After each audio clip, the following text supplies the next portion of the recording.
नमस्कार दोस्तों, आज के हमारे इस नए वीडियो में आपका स्वागत है। आज हम इस वीडियो में बहुत ही महत्वपूर्ण चीज़ जानने वाले हैं। ये तो बहुत सारे लोगों के प्रश्न होते हैं, पर इसका उत्तर हम कैसे अच्छी तरह से निकाल सकते हैं, ज्योतिष के माध्यम से हम आज इस विषय पर चर्चा करेंगे। तो हमारा चर्चा का जो विषय है ये इस के ऊपर आधारित है। यह है 3 प्रश्न, जिसको लियो टॉल्स्टॉय ने लिखा था। एक छोटी सी कहानी थी और बहुत ही बेहतरीन कहानी है।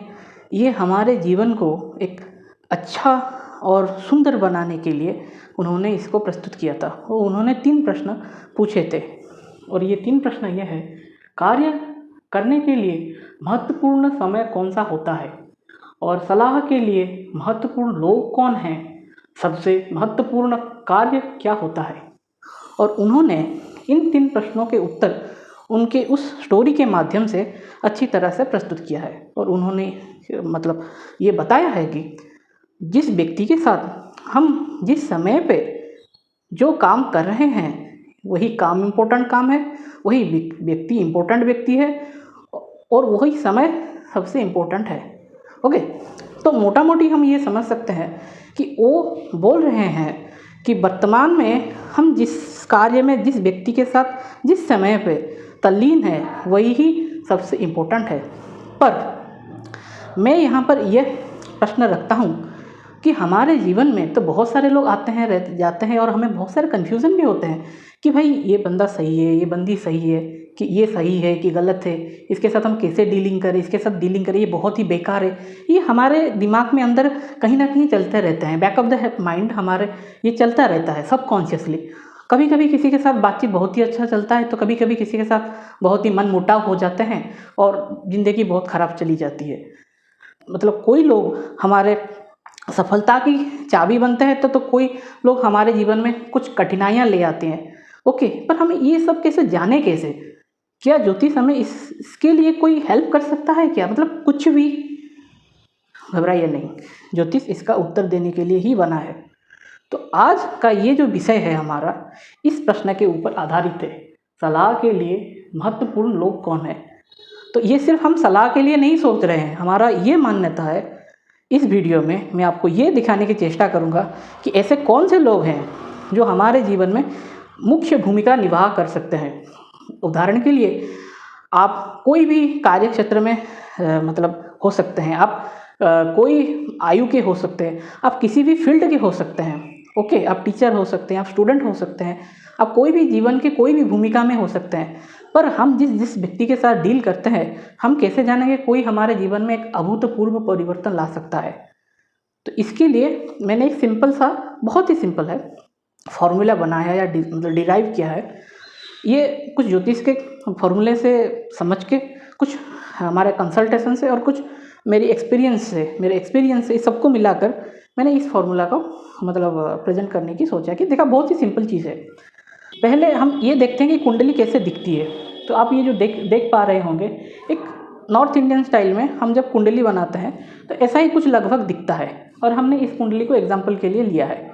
ओके, तो यहाँ पर सूर्य बुध लगन पे है, केतु द्वितीय भाव में है, चंद्र मंगल चौथे भाव में है, तो ये कुंभ लगन है। तो चंद्र और मंगल चौथे भाव में, अर्थात द्वितीय राशि में, वृष राशि में है। और मैंने उदाहरण के लिए चंद्र रोहिणी, मंगल कृतिका और बृहस्पति अनुराधा में ऐसे आपकी जानकारी लिए लिख दिया है। तो जो लोग ज्योतिष को थोड़ा सा अच्छी तरह से समझते हैं, तो इनको तो ये मालूम है कि राशि क्या है, नक्षत्र क्या है, ये तो सब मालूम है। पर जिन लोग नहीं जानते, तो मैं इन लोगों के लिए ये बता दे रहा हूँ कि ये ऐसा कुछ दिखता है। तो फॉर्मूला क्या है?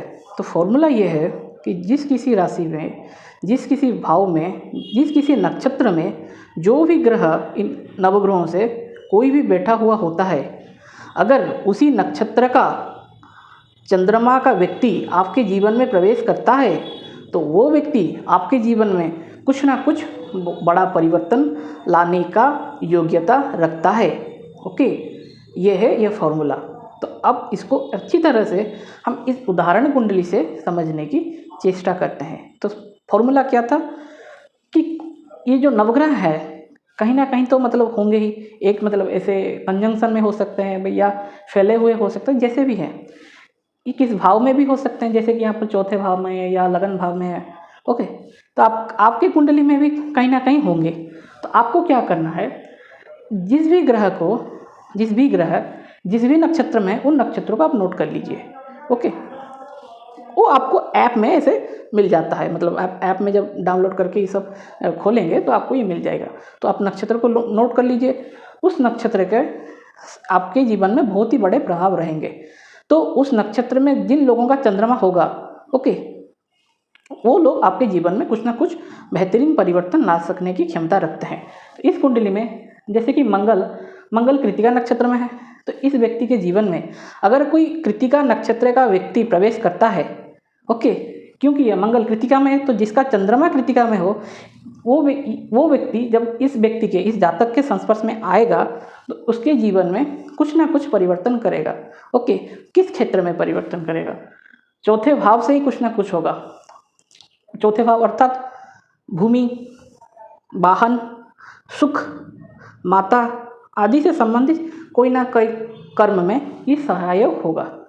उदाहरण के लिए हम ये बोल सकते हैं, इसका मंगल चौथे भाव में है, तो हो सकता है उसके परिवार में कोई ऐसा आदमी हो कृतिका का, तो वो उसके जीवन में बहुत ही कुछ परिवर्तन लाने की क्षमता रखते हैं। वो तो उनके माता भी हो सकते हैं, पिता भी हो सकते हैं। पर आप ये अगर इसको देखिएगा ना आपकी कुंडली से, तर्जमा करके आपके आसपास के लोगों से, तो आपको ज़रूर ही पता चलेगा कि कौन कैसे आपको इन्फ्लुएंस करता है या करती है या किए हैं, और जिसकी वजह से आप कुछ थे और कुछ हुए हैं। ओके, ये अच्छा भी हो सकता है या ये बुरा भी हो सकता है। तो ऐसा ये नियम सबसे इम्पोर्टेंट है। ओके, तो फोर्थ में मंगल है, तो मंगल से रिलेटेड फोर्थ में रिलेटेड जो भी कारकत्व है, वो व्यक्ति जिसका चंद्रमा कृतिका में है, वो जो प्रवेश करेगा इस व्यक्ति के जीवन में, ये उसको हेल्प करेगा। तो हेल्प करेगा का मतलब इन्फ्लुएंस करेगा। ये इन्फ्लुएंस मैं बार बार बोलता हूँ, पॉजिटिव भी हो सकता है, नेगेटिव भी हो सकता है। इसके लिए आपको इतना चिंता नहीं करना है। पर ये वो व्यक्ति जिसका कृतिका में चंद्रमा है, वो आपके लिए इम्पोर्टेंट है, मतलब इस जातक के लिए वो इम्पोर्टेंट होगा। चंद्र रोहिणी में है, जिस किसी का भी चंद्रमा रोहिणी में है, वो इसके लिए इम्पोर्टेंट होगा। बृहस्पति अनुराधा में है, जब भी अनुराधा कोई इसके जीवन में प्रवेश करेगा या करेगी, उनका प्रभाव उस जातक के ऊपर बहुत ही अच्छी तरह से आएगा। तो they will be the prominent character in this person's life. Okay, कुछ ना कुछ होने की संभावना अधिक है। Okay, this is the simple law. आशा करता हूँ आप इसको अच्छी तरह से समझ चुके होंगे। अगर आपको भी आपकी कुंडली में इस विषय के ऊपर चर्चा करना है, ओके, तो आप नीचे दिए गए हमारे कॉन्टैक्ट में व्हाट्सएप कर सकते हैं या फिर हमें कॉल भी कर सकते हैं। हम आपके लिए ये सब कंसल्टेंसी प्रोवाइड करेंगे। Okay, thank you.